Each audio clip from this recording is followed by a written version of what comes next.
আমাৰ কবিতাসমূহ সঞ্চালন কৰি আছে গতিকে সুযোগত মই দুটি কবিতা পাঠ কৰিব লৈছোঁ প্ৰথমতেই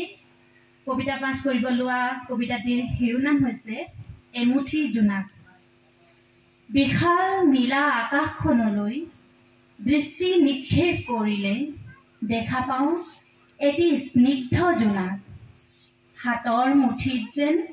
ধৰি ৰাখিব পাৰিলোহেঁতেন এমুঠি জোনাক জোনাক নিশাৰ কবিতাবোৰে বাৰুকৈ ৰোমন্থন কৰায় ফৰকাল আকাশ আৰু ফুলৰ সুবাসে সুবাসিত পদূলিমুখৰ চোতালখন নাই এতিয়া স্নিগ্ধ জোনাক তৰাৰে ভৰি পৰা আকাশখন আৰু সুগন্ধিত চোতালখন আছে মাথো নীৰৱতা আৰু কেৱল শূন্যতা ধন্যবাদ পিছৰ কবিতাটি হৈছে শিৰোনাম হৈছে আই অসমী ঐতিহ্যমণ্ডিত কৃষ্টিৰ কঠীয়াতলি অতিকৈ চেনেহৰ মোৰ আই অসমীৰ বুকুৰ ধপধপনি শুনিছানে বাৰু আজি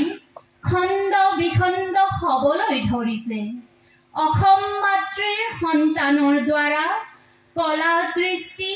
সাহিত্য সংস্কৃতিৰে পৰিপূৰ্ণ ভাৰত ভূমিৰ অংশ বৰ অসম সভ্যতাৰ স্তৰে স্তৰে খোদিত আছে সোণালী আখৰে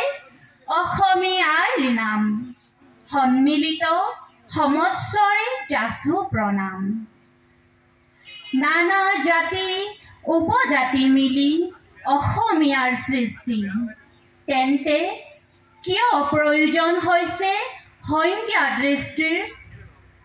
অসমেৰ সন্তান আমি সকলোৱে অসমীয়া